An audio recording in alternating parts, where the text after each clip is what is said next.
স্বাগত জানাচ্ছি আন্তর্জাতিক সংবাদে। আপনাদের সাথে আছি আমি মমতাজ শাহিন রুম্পা।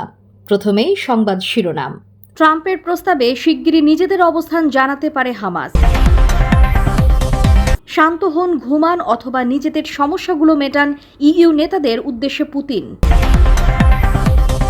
এক রাতে ইউক্রেনের 20টি ড্রোন ধ্বংস করল রাশিয়া। মানচিত্র থেকে মুছে ফেলা হবে, প্রস্তুত থাকতে বললেন ভারতের সেনাপ্রধান। বিক্ষোভে উত্তাল পাকিস্তান শাসিত কাশ্মীর, নিহত 9। জাতিসংঘ সভাপতির পদে বাংলাদেশের প্রার্থিতা প্রত্যাহারে কৃতজ্ঞতা ফিলিস্তিনের। এবার বিস্তারিত। ফিলিস্তিনের স্বাধীনতাকামী সশস্ত্র সংগঠন হামাসের এক কর্মকর্তা বলেছেন, গাজা উপত্যকায় ইসরায়েলের যুদ্ধ বন্ধে মার্কিন প্রেসিডেন্ট ডোনাল্ড ট্রাম্পের প্রস্তাবের বিষয়ে শিগগিরই নিজেদের অবস্থান জানাবেন তারা। হামাসের রাজনৈতিক ব্যুরোর সদস্য মোহাম্মদ নাজ্জাল আল জাজিরা আরাবিককে দেওয়া সাক্ষাৎকারে এই কথা বলেন। নাজ্জাল বলেন, ফিলিস্তিনি প্রতিরোধ আন্দোলনের প্রতিনিধি হিসেবে ফিলিস্তিনি জনগণের স্বার্থে তাদের মতামত প্রকাশ করার অধিকার রাখে হামাস। হোয়াইট হাউস কর্তৃপক্ষ চলতি সপ্তাহের শুরুতে একটি 20 দফা বিশিষ্ট পরিকল্পনা প্রকাশ করেছে। এতে গাজা উপত্যকায় অবিলম্বে যুদ্ধবিরতি কার্যকর, হামাসের কাছে থাকা জিম্মিদের মুক্তির বিনিময়ে ইসরায়েলের কাছে থাকা ফিলিস্তিনি রাজনৈতিক বন্দীদের মুক্তি, গাজা থেকে ইসরায়েলি সেনাদের ধাপে ধাপে সরে যাওয়া, হামাসকে নিরস্ত্রীকরণ এবং আন্তর্জাতিক কর্তৃপক্ষের তত্ত্বাবধানে একটি অস্থায়ী সরকার গঠন। মিশরের পররাষ্ট্রমন্ত্রী বদর আবদেল্লাতি বলেছেন, কাতার ও তুরস্কের সঙ্গে মিলে তার দেশের সরকার হামাসকে ট্রাম্পের প্রস্তাব মেনে নিতে রাজি করানোর চেষ্টা করছেন। প্যারিসের ফ্রেঞ্চ ইনস্টিটিউট অফ ইন্টারন্যাশনাল রিলেশনসে বক্তব্য দিতে গিয়ে বদর আবদেল্লাতি আরও বলেছেন, এটা পরিষ্কার যে হামাসকে অস্ত্র সমর্পণ করতে হবে এবং ইসরায়েলকে গাজায় হামলা চালানোর মতো কোনো অজুহাত তৈরির সুযোগ দেওয়া উচিত হবে না। ফিলিস্তিনের স্বাস্থ্য মন্ত্রণালয় বলেছে, 2023 সালের 7 অক্টোবর থেকে গাজায় ইসরায়েলের হামলায় 66,000-এর বেশি মানুষ নিহত হয়েছেন। এর মধ্যে বেশিরভাগই নারী ও শিশু। তবে বিশেষজ্ঞরা মনে করছেন, প্রকৃত মৃত্যুর সংখ্যা এর 3 গুণও হতে পারে। ন্যাটোতে রাশিয়া হামলা চালাতে পারে। ইউরোপীয় ইউনিয়নের নেতারা বারবার অর্থহীন মন্ত্র জপ করছেন বলে মন্তব্য করেছেন রুশ প্রেসিডেন্ট ভ্লাদিমির পুতিন। বার্তা সংস্থা রয়টার্সের খবর। তিনি পরামর্শ দিয়েছেন, এসব আশঙ্কা ছড়িয়ে জনগণকে বিভ্রান্ত না করে নিজেদের অভ্যন্তরীণ সংকট মোকাবিলায় মনোযোগী হওয়া উচিত। ভালদাই ডিসকাশন ক্লাবের বার্ষিক সভায় ভাষণ দিতে গিয়ে পুতিন এই মন্তব্য করেন। তিনি বলেন, এটা সম্পূর্ণ অকল্পনীয় ধারণা। ইউরোপীয় নেতারা যদি সত্যি মনে করেন রাশিয়া ন্যাটো আক্রমণ করবে, তাহলে তারা হয় অযোগ্য, নতুবা নিজেরা বিশ্বাস না করেও জনগণকে ভিন্ন কিছু বোঝানোর কারণে অসৎ। ইইউ দেশগুলোর আর্থিক এবং সামাজিক অস্থিরতার প্রসঙ্গ টেনে পুতিন যোগ করেন, সত্যি বলতে আমি শুধু এটুকুই বলবো, আপনারা শান্ত হন, ভালোভাবে ঘুমান কিংবা নিজেদের সমস্যাগুলো সমাধান করুন। ইউরোপের কয়েকটি দেশ, বিশেষত পোল্যান্ড এবং বাল্টিক রাষ্ট্রগুলো দীর্ঘদিন ধরেই আশঙ্কা প্রকাশ করেছে যে ইউক্রেন যুদ্ধে রাশিয়া জয়ী হলে তারা সীমান্তবর্তী ন্যাটোভুক্ত দেশগুলোতেও হামলা চালাতে পারে। রাশিয়ার বিভিন্ন অঞ্চলের আকাশে ইউক্রেনের 20টি ড্রোন ধ্বংস করেছে রাশিয়ার আকাশ প্রতিরক্ষা বাহিনী। রাশিয়ার প্রতিরক্ষা মন্ত্রণালয় এই তথ্য জানায়। মন্ত্রণালয়ের বিবৃতিতে বলা হয়েছে, 2রা অক্টোবর রাত 11টা থেকে 3রা অক্টোবর ভোর 7টা পর্যন্ত দায়িত্বে থাকা আকাশ প্রতিরক্ষা ইউনিটগুলো 20টি ইউক্রেনীয় ড্রোন ধ্বংস ও আটক করেছে।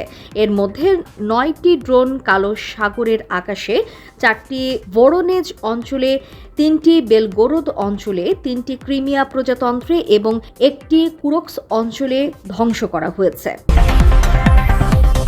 পাকিস্তানকে কঠোর হুঁশিয়ারি দিয়েছেন ভারতের সেনাপ্রধান জেনারেল উপেন্দ্র দ্বিবেদী। তিনি বলেছেন, সন্ত্রাসবাদকে সমর্থন বন্ধ করো, নইলে ভৌগোলিক উপস্থিতি হারাতে হবে। প্রতিবেদনে এনডিটিভি জানিয়েছে, রাজস্থানের অনুপগড়ে একটি সেনা পোস্টে বক্তৃতা দিতে গিয়ে দ্বিবেদী এমন হুঁশিয়ারি দেন। তিনি বলেন, অপারেশন সিন্দুর এ আমরা যে সংযম দেখিয়েছিলাম, এবার আমরা তা বজায় রাখব না। এবার আমরা এমন কিছু করব যা পাকিস্তানকে ভাবতে বাধ্য করবে যে তারা ভূগোলে তার স্থান ধরে রাখতে চায় কিনা। যদি পাকিস্তান ভূগোলে তার স্থান ধরে রাখতে চায় তাহলে তাদের অবশ্যই রাষ্ট্রীয় পৃষ্ঠপোষকতায় সন্ত্রাসবাদ বন্ধ করতে হবে। এনডিটিভির প্রতিবেদন অনুসারে শীর্ষ জেনারেল শুধু হুঁশিয়ারি দেননি, সৈন্যদের প্রস্তুত থাকতেও বলেছেন। তিনি বলেন, ঈশ্বরের ইচ্ছা হলে সৈন্যরা শিগগিরই একটি সুযোগ পাবে। শুভকামনা। এনডিটিভি উল্লেখ করেছে, দ্বিবেদীর এই হুঁশিয়ারি air chief marshal AP Singh এর আগের দিনের মন্তব্যের পরই এলো। ভারতের সেনাপ্রধান আরও বলেছেন, অপারেশন সিন্দুরের সময় ভারত দৃঢ় সংকল্প করেছিল যে কোনো নিরীহ প্রাণের ক্ষতি করা হবে না এবং কোনো সামরিক লক্ষ্যবস্তু ধ্বংস করা হবে না। সন্ত্রাসীদের আস্তানা, প্রশিক্ষণ কেন্দ্র এবং তাদের মূল পরিকল্পনাকারীদের নির্মূল করার উপর জোর দেওয়া হচ্ছে। কাশ্মীরের পেহেলগ্রামে সশস্ত্র হামলার পর দুই দেশ প্রায় যুদ্ধের পরিস্থিতিতে চলে গিয়েছিল। দুই প্রতিবেশী উভয় দেশের ভেতরে বিমান হামলা চালায়। উভয় দেশ কয়েকটি করে যুদ্ধ বিমান ভূপাতিদের দাবি করেছে। উত্তেজনা তীব্র হওয়ার প্রেক্ষাপটে বৈশ্বিক চাপ ও উভয় দেশের বোঝাপড়ার 10 মে একটি যুদ্ধবিরতি কার্যকর হয়। টানা চতুর্থ দিনের মতো সম্পূর্ণ অচলাবস্থার মধ্যে রয়েছে পাকিস্তান শাসিত কাশ্মীর। বিক্ষোভের নেতৃত্ব দিচ্ছে Jammu Kashmir joint Awami action committee. পরিস্থিতি নিয়ন্ত্রণে রাখতে মোবাইল ও ইন্টারনেট সেবা বন্ধ করে দিয়েছে প্রশাসন। পাশাপাশি অতিরিক্ত পুলিশ এবং আধা সামরিক বাহিনী মোতায়েন করা হয়েছে জানিয়ে আপত্তি জানিয়েছে এজএএসি। এরই মধ্যে আইন শৃঙ্খলা রক্ষাকারী বাহিনীর সঙ্গে একাধিকবার সংঘর্ষে জড়িয়েছে বিক্ষোভকারীরা। গত কয়েকদিনে সহিংস সংঘর্ষে অন্তত 9 জন নিহত হয়েছে, আহত হয়েছেন আরও অনেকে। অঞ্চল জুড়ে ব্যবসা বাণিজ্য, যানবাহন ও শিক্ষা প্রতিষ্ঠান বন্ধ হয়ে গেছে। সাম্প্রতিক বছরগুলোতে আজাদ কাশ্মীরে জনসাধারণের সমস্যা সমাধানে দাবিতে বেশ কয়েকটি বিক্ষোভের আয়োজন করেছে জেকেজেএসি, যার মধ্যে কিছু বিক্ষোভ সহিংস হয়ে উঠেছে।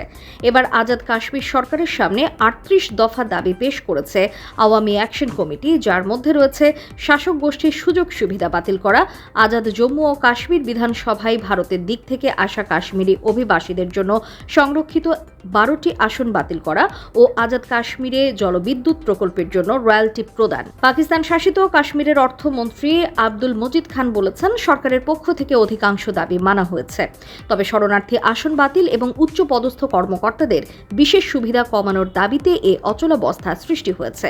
পরিস্থিতি বিবেচনায় মুজাফফরবাদে একটি উচ্চ পর্যায়ের আলোচক দল পাঠিয়েছে ফেডারেল সরকার। পাকিস্তান ও ভারতের মধ্যে বিতর্কিত কাশ্মীর অঞ্চল স্বাধীনতার পর থেকেই উত্তেজনার কেন্দ্রবিন্দু। পাকিস্তান শাসিত কাশ্মীরে প্রায় 40 লাখ মানুষ বাস করেন, যারা একটি আংশিক স্বায়ত্তশাসিত ব্যবস্থার অধীনে নিজেদের সরকার এবং আইনসভা পরিচালনা করে। জাতিসংঘ সাধারণ পরিষদের 81তম সভাপতির পদ থেকে প্রার্থিতা প্রত্যাহারের সিদ্ধান্তের জন্য বাংলাদেশের প্রতি আন্তরিক কৃতজ্ঞতা প্রকাশ করেছে ঢাকার ফিলিস্তিনি দূতাবাস। ফিলিস্তিনি দূতাবাস এক বার্তায় এই বিষয়ে কৃতজ্ঞতা প্রকাশ করে। ফিলিস্তিন দূতাবাস বার্তায় আরও জানায়, প্রার্থিতা প্রত্যাহারের এই মহৎ পদক্ষেপটি এমন এক গুরুত্বপূর্ণ সময়ে বাংলাদেশ ও ফিলিস্তিনের মধ্যে ঐতিহাসিক বন্ধুত্ব এবং অটল সংহতির প্রতিফলন ঘটায়। এটি আমাদের দুই জাতির মধ্যে সহযোগিতা এবং পারস্পরিক সমর্থনের দৃঢ় বন্ধনকে পুনরায় নিশ্চিত করে। ফিলিস্তিনের সমর্থনে জাতিসংঘ সাধারণ পরিষদের 81তম অধিবেশনের সভাপতি পদে প্রার্থীরা প্রত্যাহারের সিদ্ধান্ত নিয়েছে বাংলাদেশ। তবে ভবিষ্যতে এই পদের জন্য বাংলাদেশ আগ্রহী থাকবে বলে জানিয়েছে সরকার। সূত্র জানায়, প্রায় 4 বছর আগে বাংলাদেশ জাতিসংঘ সাধারণ পরিষদের সভাপতির পদে প্রার্থী হওয়ার আগ্রহ প্রকাশ করেছিল। তবে সম্প্রতি ফিলিস্তিন একই পদের জন্য প্রার্থী হওয়ায় বাংলাদেশ তাদের প্রার্থিতা প্রত্যাহার করার সিদ্ধান্ত নেয়। আন্তর্জাতিক অঙ্গনে সর্বশেষ সংবাদ পেতে আমাদের ইউটিউব চ্যানেলটি সাবস্ক্রাইব করে রাখুন। আমাদের সাথে থাকার জন্য আপনাকে অসংখ্য ধন্যবাদ।